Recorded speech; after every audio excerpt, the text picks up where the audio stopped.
Após um grave acidente de trânsito, Paulo Henrique acorda em uma UTI hospitalar, mas de uma forma aterrorizante. Ele está completamente consciente, pode ouvir e pensar claramente, mas seu corpo está totalmente paralisado e não responde a nenhum comando.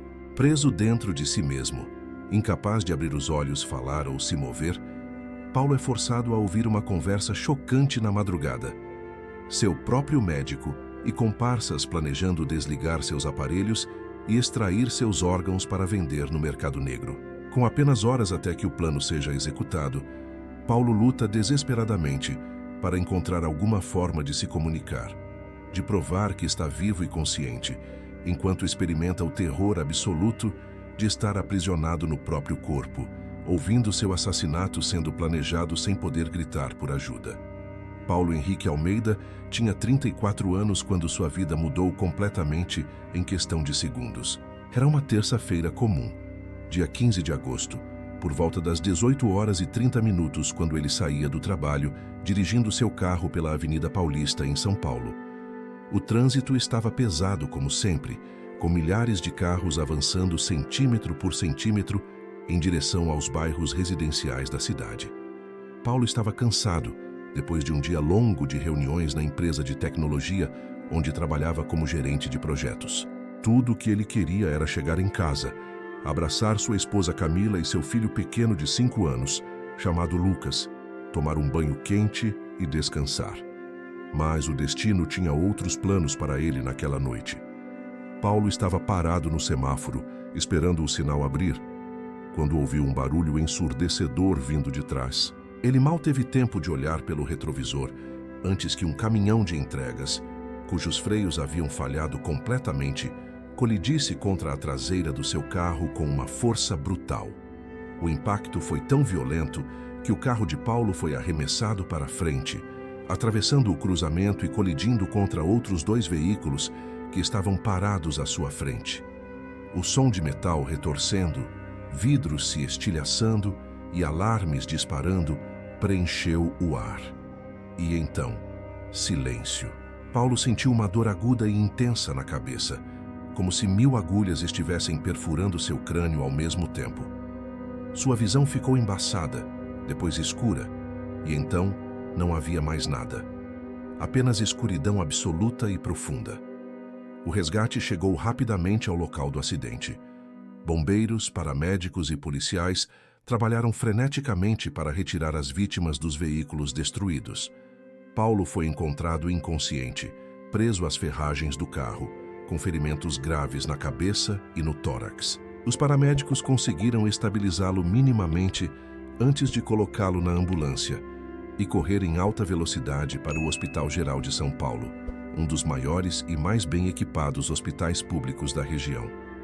Durante todo o trajeto até o hospital, Paulo permaneceu completamente inconsciente, sem responder a estímulos com os sinais vitais fracos, mas presentes. Na emergência do hospital, uma equipe de médicos liderada pelo Dr. Renato Campos, um neurocirurgião experiente de 48 anos, recebeu Paulo e imediatamente começou a trabalhar para salvar sua vida.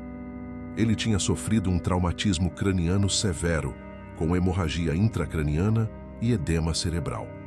A equipe realizou uma cirurgia de emergência para aliviar a pressão no cérebro e conter o sangramento. A cirurgia durou 4h30 e quando finalmente terminou por volta da 1h da manhã, Paulo estava vivo, mas em estado crítico. Ele foi transferido para a unidade de terapia intensiva neurológica, conectado a múltiplos aparelhos que monitoravam cada batimento cardíaco, cada respiração assistida pelo ventilador mecânico, cada onda cerebral registrada no eletroencefalograma. Camila chegou ao hospital desesperada, cerca de 2 horas depois do acidente, depois de receber a ligação mais aterrorizante de sua vida. Uma assistente social do hospital havia ligado informando que seu marido tinha se envolvido em um grave acidente de trânsito e estava na UTI. Camila deixou Lucas com a sogra às pressas e correu para o hospital, o coração batendo tão forte que ela achava que ia explodir. Quando finalmente conseguiu falar com o Dr. Renato, as notícias não eram boas. Sua esposa, o estado do seu marido é muito grave. Ele disse com um tom profissional, mas compassivo. Ele sofreu um traumatismo craniano severo. Fizemos o que pudemos na cirurgia, mas agora é uma questão de esperar. Ele está em coma, induzido no momento, para que o cérebro possa descansar e se recuperar do trauma. Os próximos dias serão críticos. Camila segurou firme na mão do médico, as lágrimas escorrendo pelo rosto. Mas ele vai ficar bem? Ele vai acordar? O Dr. Renato hesitou antes de responder. Eu seria desonesto se dissesse que tenho certeza. Casos de traumatismo craniano são imprevisíveis. Alguns pacientes se recuperam completamente. Outros ficam com sequelas permanentes. E alguns, infelizmente, não acordam. Tudo o que podemos fazer agora é monitorá-lo de perto e rezar. Camila cobriu o rosto com as mãos e desabou em soluços. O doutor colocou a mão no ombro dela gentilmente. Você pode vê-lo se quiser, mas preciso avisá-la que a imagem é forte. Ele está conectado a muitos aparelhos. Camila acenou com a cabeça e seguiu o médico até a UTI neurológica. Quando ela entrou no quarto onde Paulo estava, sentiu as pernas quase cederem. Seu marido, o homem forte e saudável que tinha saído de casa pela manhã com um beijo rápido e um aceno de mão, agora estava deitado imóvel em uma cama de hospital, com tubos saindo do nariz e da boca, fios conectados ao peito e à cabeça, monitores apitando em um ritmo constante e monótono. A cabeça dele estava parcialmente enfaixada e havia hematomas roxos ao redor dos olhos. Ele parecia tão vulnerável, tão frágil, tão distante. Camila se aproximou da cama e segurou a mão dele, que estava fria e inerte. Paulo, amor, eu estou aqui. Ela sussurrou, a voz quebrando. Por favor, volta para mim. O Lucas precisa de você. Eu preciso de você. Mas Paulo não respondeu. Não apertou a mão dela de volta. Não abriu os olhos. Não deu sinal algum de que a tinha ouvido. Ele estava ali, mas ao mesmo tempo não estava. Seu corpo estava presente, mas sua consciência parecia ter ido para algum lugar muito distante, um lugar de onde talvez não conseguisse voltar. Camila ficou ao lado da cama por horas, segurando a mão do marido, rezando, implorando a Deus, ao universo, a qualquer força superior que pudesse estar ouvindo, que trouxesse Paulo de volta para ela, que não o levasse, que lhe desse mais uma chance. 3 dias se passaram. 3 dias longos, angustiantes, intermináveis. Paulo continuava em coma, mas agora não era mais o coma induzido artificialmente pelos medicamentos. Os médicos tinham reduzido a sedação, esperando que ele acordasse naturalmente. Mas ele não acordou. Seus olhos permaneciam fechados. Seu corpo permanecia imóvel. Os monitores continuavam a mostrar atividade cerebral, o que significava que havia algo acontecendo lá dentro, mas ninguém sabia exatamente o que. Ele estava em algum lugar entre a vida e a morte, preso em um limbo médico que deixava todos os envolvidos em estado de angústia e incerteza. Mas o que ninguém sabia, o que os médicos não podiam ver nos exames e nos monitores, era que Paulo estava consciente. Ele estava acordado. Ele ouvia tudo, sentia tudo. Pensava, processava, compreendia cada palavra dita ao seu redor. Mas seu corpo não respondia. Era como se ele estivesse preso dentro de si mesmo, um prisioneiro em sua própria carne. Ele tentava abrir os olhos com todas as forças, mas as pálpebras pesavam como chumbo e simplesmente não se moviam. Ele tentava mexer os dedos, os braços, as pernas, qualquer coisa, mas era como se os comandos do seu cérebro não chegassem aos músculos. Eles se perdiam em algum lugar pelo caminho, deixando-o completamente paralisado. Paulo ouvia a voz de Camila todos os dias. Ela vinha pela manhã, ficava horas ao lado da cama dele, conversando, contando sobre o Lucas, sobre coisas banais do dia a dia, tentando mantê-lo conectado ao mundo dos vivos através de suas palavras. E ele ouvia cada palavra, cada sílaba. Ele gritava internamente, tentando responder, tentando dizer: eu estou aqui, eu estou consciente, eu posso ouvir você. Mas nenhum som saía de sua garganta.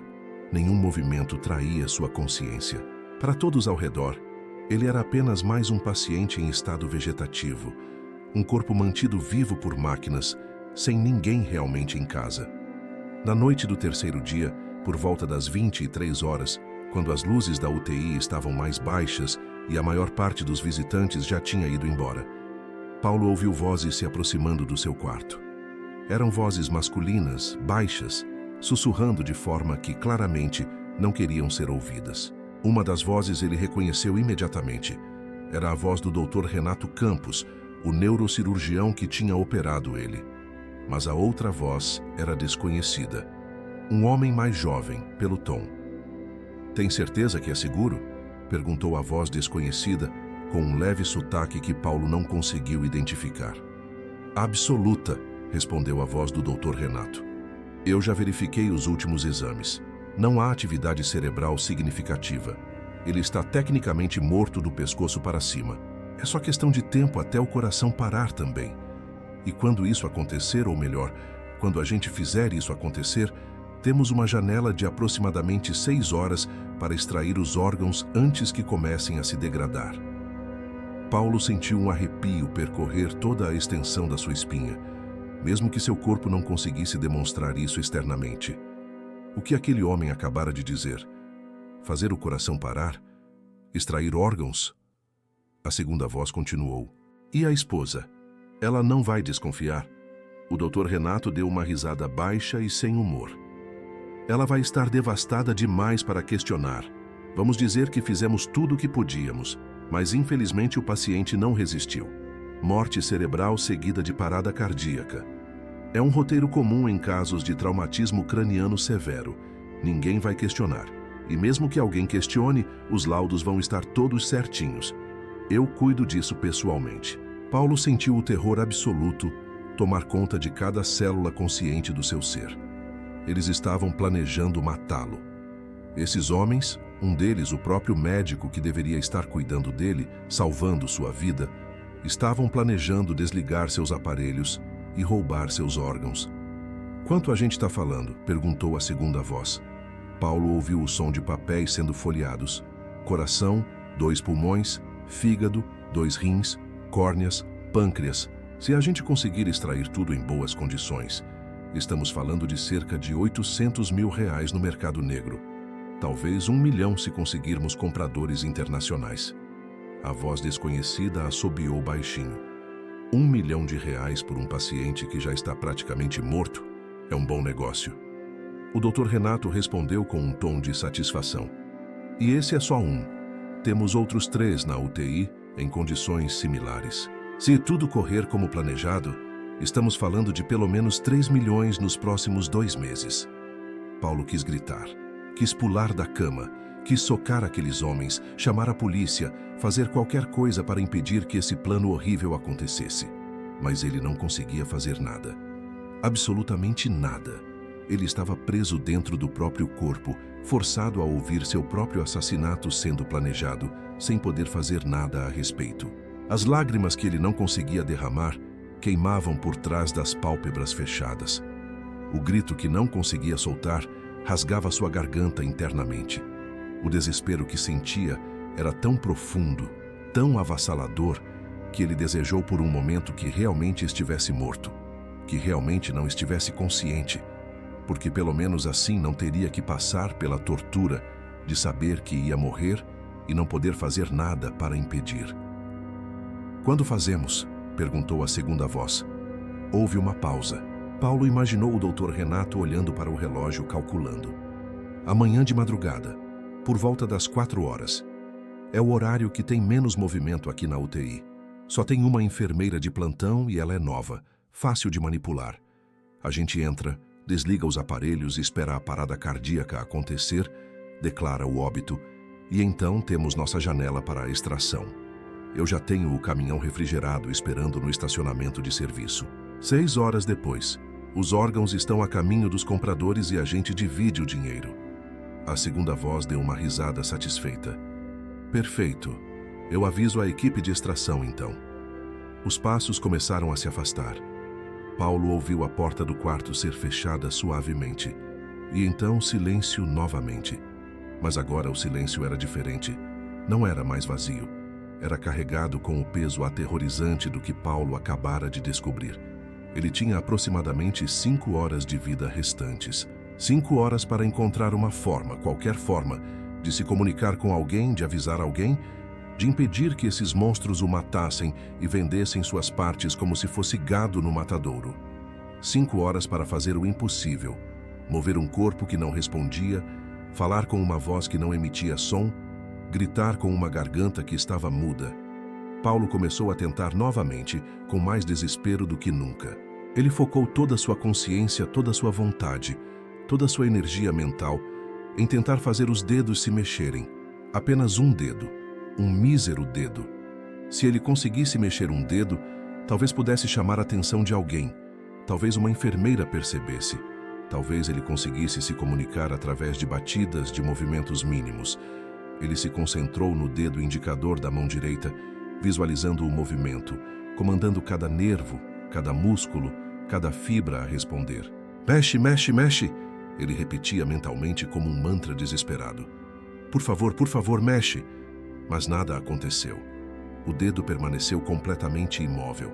Paulo tentou outro dedo, depois outro, depois o polegar, depois a mão inteira, depois o braço. Mas era inútil. Era como gritar para uma parede. Os comandos saíam do cérebro dele. Ele tinha certeza disso, mas simplesmente desapareciam no caminho, engolidos por qualquer dano neurológico que o acidente tinha causado.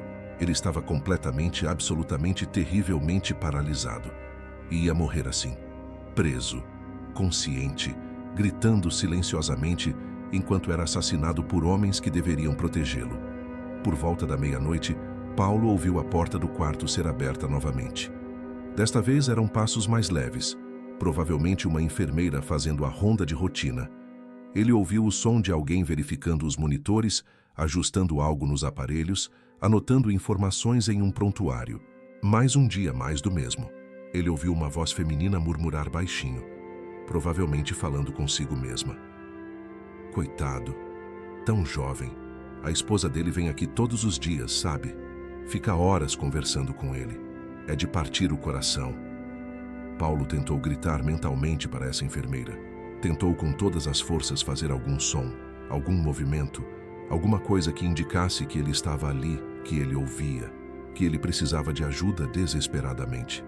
Mas novamente, nada. Seu corpo era uma prisão impenetrável. A enfermeira terminou suas anotações e saiu do quarto, fechando a porta atrás de si. Paulo sentiu a desesperança começar a tomar conta dele como um veneno se espalhando pelas veias. Talvez fosse impossível. Talvez ele realmente não tivesse como escapar. Talvez o destino dele já estivesse selado. Ele ia morrer em poucas horas e não havia nada que pudesse fazer a respeito. Mas então, ele pensou em Camila. Pensou no rosto dela, no sorriso dela, na forma como ela segurava a mão dele todos os dias e falava com ele como se ele pudesse ouvir. E ele podia. Ele ouvia cada palavra de amor, cada prece desesperada, cada promessa de que eles iam superar isso juntos. E ele pensou em Lucas, seu filhinho de 5 anos que adorava brincar de super-herói, que corria pela casa fazendo sons de explosões, que pulava no colo de Paulo toda noite antes de dormir e pedia para o pai contar histórias de aventuras. Lucas, que agora devia estar em casa, confuso, assustado, sem entender por que o papai não voltava, por que o papai estava no hospital, por que o mundo dele tinha virado de cabeça para baixo de repente. Paulo não podia desistir. Não por Camila, não por Lucas, não por si mesmo. Ele tinha que encontrar uma forma. Tinha que haver uma forma. As horas passaram lentamente. 1 hora da manhã, 2 horas, 3 horas. Paulo não parava de tentar. Ele tentava mexer diferentes partes do corpo em sequência. Tentava fazer sons. Tentava até mesmo chorar, esperando que lágrimas escorressem e alguém percebesse. Mas nada funcionava. Seu corpo era uma casca morta ao redor de uma mente desesperadamente viva. E o tempo estava acabando. Eram 3 horas e 45 minutos quando Paulo ouviu passos novamente. Passos múltiplos masculinos se aproximando. Seu coração mental disparou em pânico. Eles estavam chegando. O Dr. Renato e sua equipe de monstros estavam vindo para matá-lo. A porta se abriu. Paulo ouviu pelo menos 3 pessoas entrarem no quarto. Vamos fazer rápido, disse a voz do Dr. Renato. Desliga o ventilador primeiro. Sem ar, a parada cardíaca vem em poucos minutos. Depois desligamos os outros aparelhos e então esperamos. Paulo ouviu passos se aproximando dos aparelhos ao lado da sua cama. Ouviu o som de alguém mexendo nos botões. Este era o momento. Era agora ou nunca. Se ele não conseguisse fazer algo, qualquer coisa, nos próximos segundos, ele estaria morto. Realmente morto. Não voltaria para Camila. Não veria Lucas crescer. Não teria uma segunda chance. Era o fim. E foi nesse momento de desespero absoluto, nesse momento em que a morte estava literalmente a segundos de distância, que algo milagroso aconteceu. Paulo sentiu algo. Algo minúsculo, quase imperceptível, mas real. Ele sentiu o dedo mínimo da mão esquerda se mover. Não muito, talvez 1 milímetro, talvez menos, mas se moveu. Ele tinha certeza que se moveu. Ele focou toda a sua consciência naquele dedo específico, naquele pequeno músculo que tinha acabado de responder, e tentou novamente. Mexe, mexe, mexe. E o dedo se mexeu de novo. Um pouco mais dessa vez. Alguns milímetros, o suficiente para talvez, apenas talvez, ser notado. Mas ninguém estava olhando para a mão dele. Todos estavam focados nos aparelhos. Paulo ouviu o som característico do ventilador mecânico sendo desligado. O tubo que forçava ar para dentro dos seus pulmões parou de funcionar. Pela primeira vez em 3 dias, Paulo precisou respirar sozinho.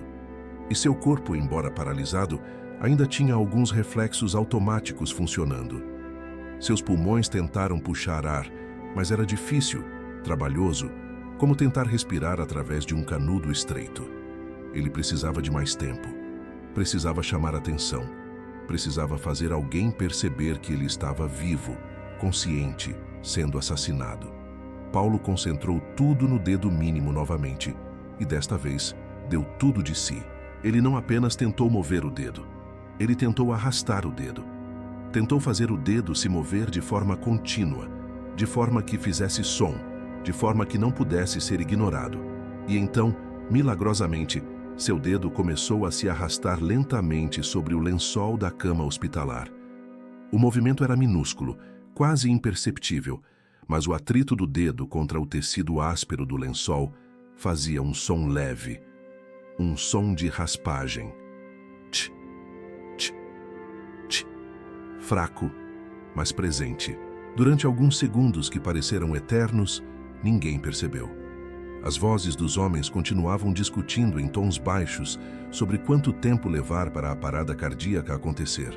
Mas então, de repente, uma das vozes parou no meio da frase. "Espera", disse o homem. "Vocês ouviram isso?" Silêncio. Todos pararam de falar. E no silêncio, o som do dedo de Paulo se arrastando no lençol ficou mais audível. Tch, tch, tch. Leve, mas inegável. "O que é esse barulho?" perguntou outra voz, agora com um tom de alarme. Paulo continuou movendo o dedo com todas as forças que tinha.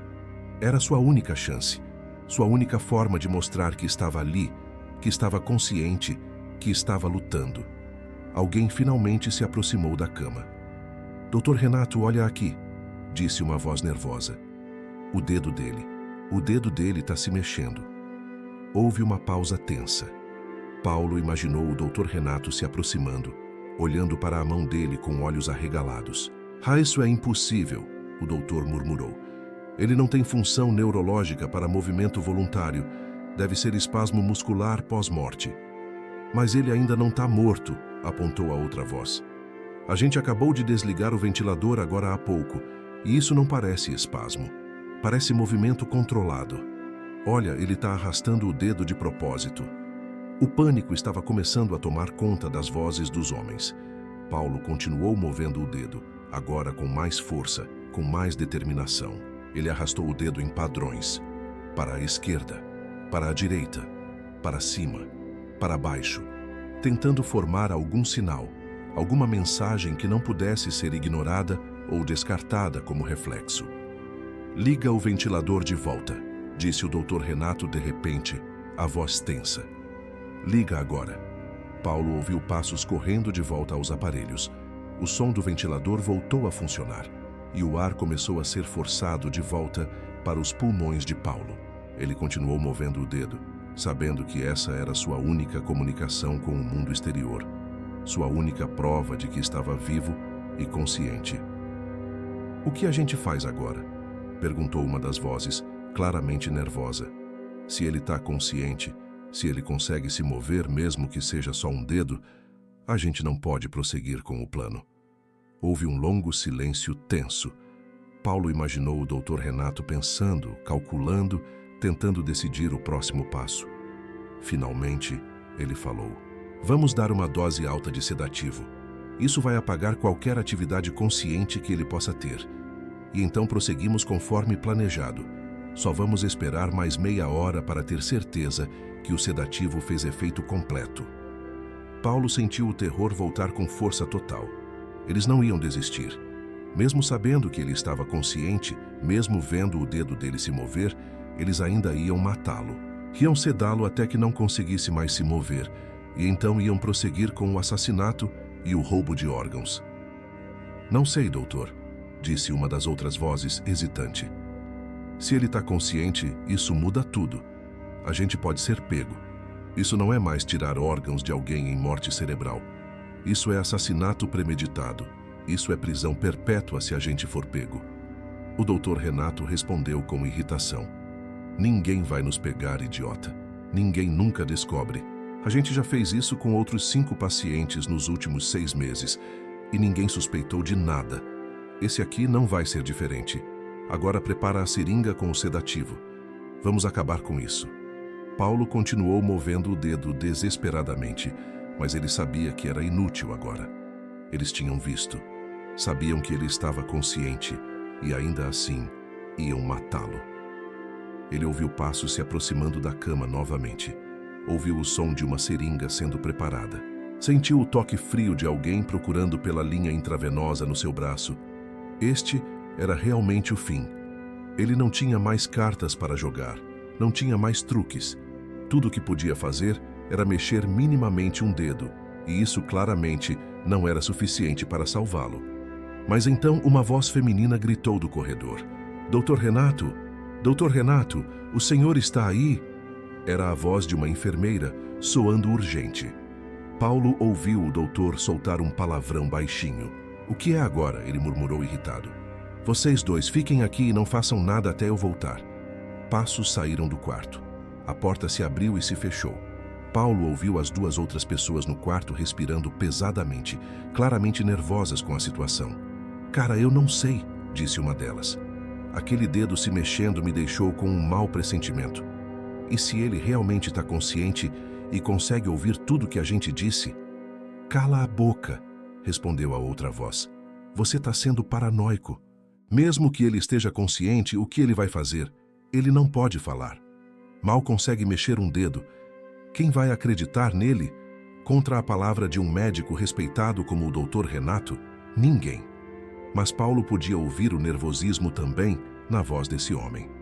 Eles estavam assustados, e pessoas assustadas cometiam erros, e erros eram oportunidades. Paulo continuou mexendo o dedo, agora tentando diferentes padrões. Ele começou a arrastar o dedo em movimentos repetitivos. 3 batidas rápidas. Pausa. 3 batidas longas. Pausa. 3 batidas rápidas de novo. Ele estava tentando fazer código Morse. SOS era provavelmente inútil. As pessoas no quarto provavelmente nem conheciam código Morse, mas era a única coisa que Paulo podia pensar em fazer. O Dr. Renato voltou ao quarto alguns minutos depois, claramente irritado. "Emergência falsa", ele resmungou. Uma das pacientes do corredor 3 teve uma crise de ansiedade e a enfermeira nova entrou em pânico. "Já resolvi. Agora vamos terminar o que começamos." Ele se aproximou da cama de Paulo novamente. "Prepara a seringa de sedativo, dose tripla. Quero ele completamente apagado." Paulo ouviu o som da seringa sendo preparada de novo. Este era realmente o fim agora. Não havia mais interrupções. Não havia mais salvação. Ele ia morrer ali, naquele quarto de hospital, assassinado por pessoas que deveriam cuidar dele. Mas Paulo não desistiu. Ele continuou movendo o dedo em padrões de COS, até mesmo sabendo que provavelmente era inútil. 3 batidas rápidas, 3 longas, 3 rápidas. De novo, e de novo, e de novo. Era tudo que ele podia fazer.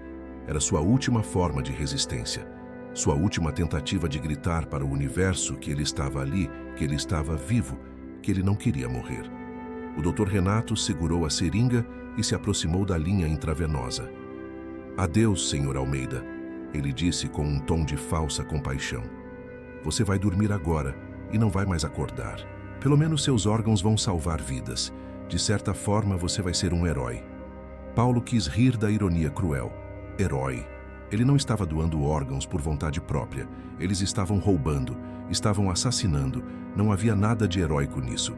Mas então, antes que o Dr. Renato pudesse injetar o conteúdo da seringa, a porta do quarto se escancarou violentamente. Paulo ouviu múltiplos passos entrando rapidamente.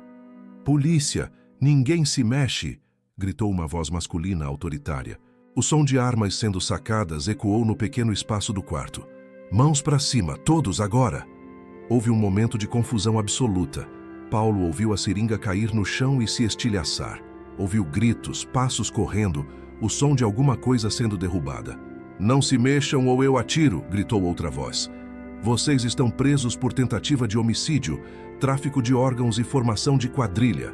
O Dr. Renato tentou falar, sua voz saindo em um guincho agudo. "Isso é um mal-entendido. Eu sou médico aqui, eu estava só verificando o paciente." "A gente sabe exatamente o que vocês estavam fazendo", disse a primeira voz da polícia, fria como gelo. "Tudo foi gravado, áudio e vídeo, desde o momento que vocês entraram neste quarto. Cada palavra sobre desligar aparelhos, cada plano de roubar órgãos, cada detalhe da operação criminosa de vocês. Está tudo documentado." Paulo não conseguia acreditar no que estava ouvindo. Gravado? Como? Por quem? Tinha alguém vigiando? Alguém sabia o que estava acontecendo? Como isso era possível? Como se respondendo à pergunta mental de Paulo, uma voz feminina se aproximou da cama dele. Era uma voz que ele não reconhecia. "Senhor Almeida, meu nome é delegada Patrícia Moura da Divisão de Homicídios. O senhor está seguro agora. Esses homens não vão mais machucá-lo." Paulo quis chorar de alívio, mas seu corpo ainda não respondia. Ele continuou movendo o dedo, agora não mais em SOS, mas apenas em movimentos aleatórios de gratidão, de comunicação, de "eu estou aqui, obrigado, obrigado, obrigado." A delegada percebeu o movimento do dedo. "Ele está se movendo", ela disse admirada. "Doutor, por favor, venha aqui. Um médico de verdade dessa vez. Esse paciente parece ter algum nível de consciência." Outra voz masculina se aproximou, diferente das anteriores. Uma voz gentil, preocupada. "Meu nome é Dr. Gustavo Ferreira. Sou neurologista-chefe do Hospital São Camilo. Fui chamado pela polícia para avaliar este caso. Senhor Almeida, se o senhor pode me ouvir, tente mexer o dedo novamente." Paulo mexeu o dedo com toda a força que tinha. O Dr. Gustavo ficou em silêncio por alguns segundos, claramente processando. "Meu Deus", ele murmurou. "Isso é síndrome do encarceramento, Locked-in Syndrome. Ele está completamente consciente, mas paralisado. Ele pode ouvir, pensar, processar tudo, mas não consegue se mover ou falar. Isso é raro em casos de trauma, mas acontece, e esses monstros iam matá-lo sabendo que ele estava consciente." A delegada Patrícia soltou um palavrão. "Isso aumenta a gravidade dos crimes consideravelmente. Não é só tráfico de órgãos, é tortura psicológica também. Esse homem ouviu o próprio assassinato sendo planejado e não podia fazer nada." Ela se aproximou mais da cama de Paulo. "Senhor Almeida, eu sei que o senhor não pode falar, mas precisamos do seu depoimento eventualmente. Vamos encontrar uma forma de comunicação. Talvez computador com rastreamento ocular ou algum sistema de sim e não com movimentos dos dedos. Mas por enquanto, só quero que o senhor saiba que o senhor está seguro. Esses criminosos vão pagar pelo que tentaram fazer." Paulo continuou mexendo o dedo, tentando transmitir toda a gratidão que sentia. Ele tinha sido salvo. Literalmente a segundos de ser assassinado, ele tinha sido salvo. Mas ele ainda tinha tantas perguntas. Como a polícia descobriu?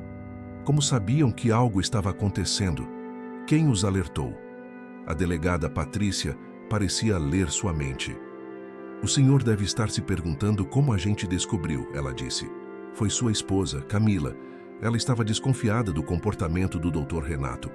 Ele tinha pressionado ela várias vezes para assinar documentos de doação de órgãos, dizendo que era só uma precaução. Mas alguma coisa não batia certo para ela. Então ela procurou a polícia ontem à tarde. A delegada continuou. A gente não tinha evidência concreta ainda. Então decidimos instalar equipamento de vigilância escondido neste quarto. Câmeras minúsculas e microfones. Quando o Dr. Renato e os comparsas entraram esta madrugada e começaram a falar abertamente sobre o esquema, a gente pegou tudo. E quando eles começaram a desligar os aparelhos, a gente invadiu. O senhor teve sorte. Sua esposa confiou no instinto dela, e isso salvou sua vida. Paulo sentiu uma onda de amor por Camila tão forte que foi quase física. Ela sabia. Mesmo sem poder se comunicar com ele, mesmo achando que ele estava em coma profundo, ela tinha sentido que algo estava errado. Tinha confiado nos instintos dela. Tinha lutado por ele. Tinha salvado a vida dele. E agora ele precisava acordar completamente. Precisava se recuperar. Precisava voltar para ela e para Lucas. Precisava abraçá-la e agradecer por não ter desistido dele. O Dr. Gustavo começou a fazer uma avaliação neurológica completa em Paulo ali mesmo, testando reflexos, verificando os monitores, analisando os exames anteriores no computador do quarto. A boa notícia, ele disse depois de alguns minutos, é que a síndrome do encarceramento causada por trauma às vezes é reversível. Com fisioterapia intensiva, medicação adequada e tempo, muitos pacientes recuperam pelo menos parte da função motora. Não posso prometer recuperação total, mas há esperança definitiva. Esperança. Era uma palavra bonita. Uma palavra que Paulo não tinha certeza que voltaria a sentir algum dia. Mas agora, com os criminosos sendo levados algemados para fora do quarto, com médicos de verdade cuidando dele, com a voz de Camila que ele ouviu chegando correndo pelo corredor após ser informada do que aconteceu, Paulo sentia esperança. Sentia que talvez, apenas talvez, ele tivesse uma segunda chance. Uma chance de viver. Uma chance de ver o filho crescer. Uma chance de abraçar a esposa novamente. Uma chance de ser mais do que um prisioneiro no próprio corpo. Os meses seguintes foram os mais difíceis da vida de Paulo, mas também os mais gratificantes. Com o diagnóstico correto de síndrome do encarceramento, os médicos puderam finalmente tratá-lo adequadamente. Ele foi transferido para uma clínica de reabilitação neurológica especializada, onde passou por fisioterapia intensiva todos os dias. No início, tudo que ele conseguia fazer era mexer aquele dedo mínimo da mão esquerda. Mas lentamente, agonizantemente devagar, outros músculos começaram a responder. Primeiro mais dedos, depois a mão inteira, depois o pulso, depois o braço. Levou 4 meses para Paulo conseguir mexer ambos os braços completamente. Levou 6 meses para recuperar algum movimento nas pernas. Levou 8 meses para conseguir mover a cabeça.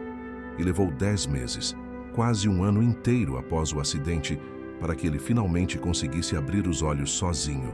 Quando isso aconteceu, quando ele finalmente conseguiu abrir as pálpebras e ver o mundo novamente após meses de escuridão forçada, a primeira coisa que ele viu foi o rosto de Camila. Ela estava sentada ao lado da cama dele como sempre estava, segurando a mão dele.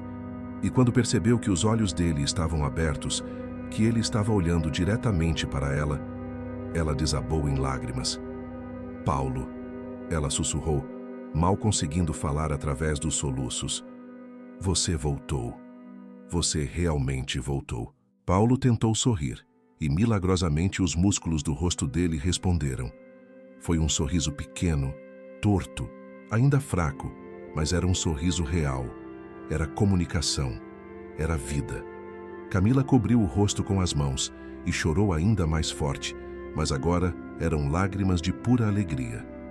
Lucas, que estava esperando do lado de fora do quarto com a avó, foi chamado para entrar. Quando o menino, agora com 6 anos, viu o pai com os olhos abertos olhando para ele, ele correu para a cama e pulou nos braços de Paulo, abraçando com força. Paulo não conseguia falar ainda.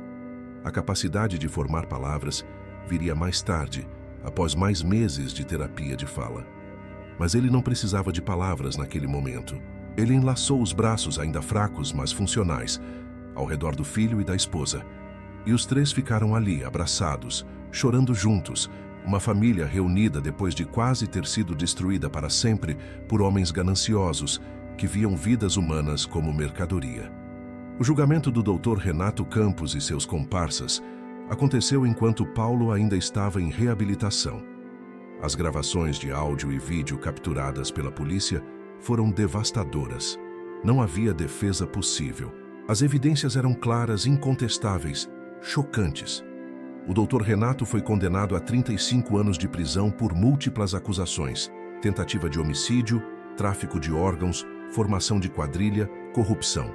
E pelo menos 5 outros casos de pacientes que ele tinha efetivamente assassinado nos meses anteriores, para roubar órgãos. Os outros 2 homens envolvidos receberam penas similares.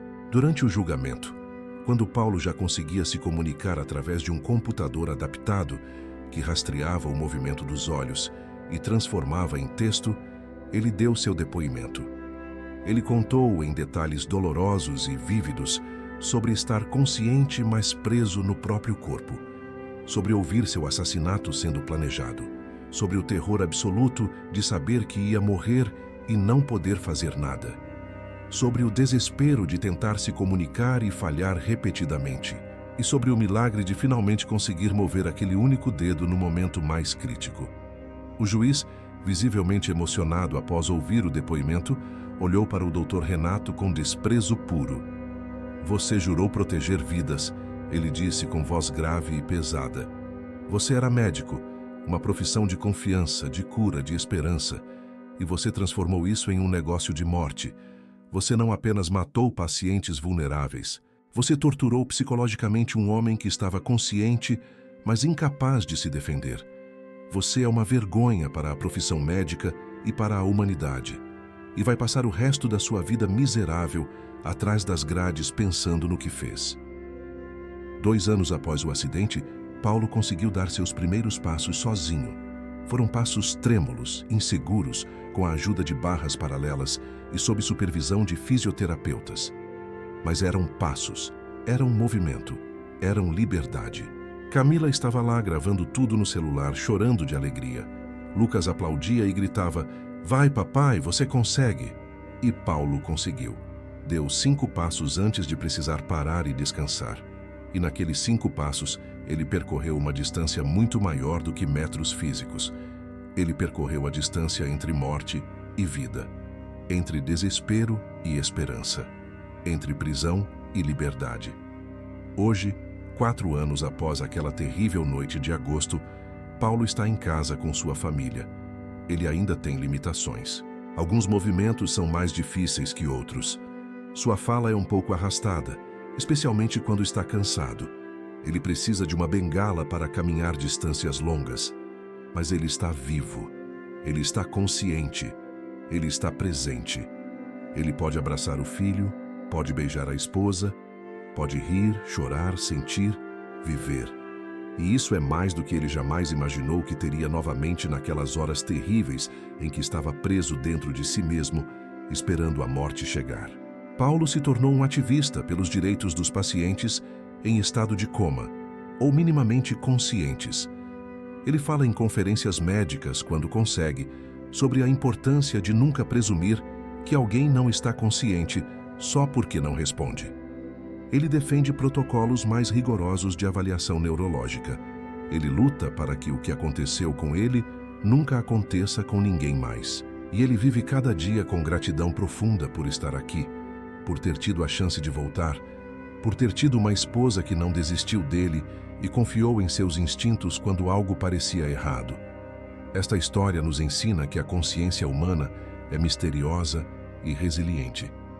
que mesmo quando tudo parece perdido, quando o corpo falha completamente, a mente pode permanecer forte, lutando, recusando-se a desistir.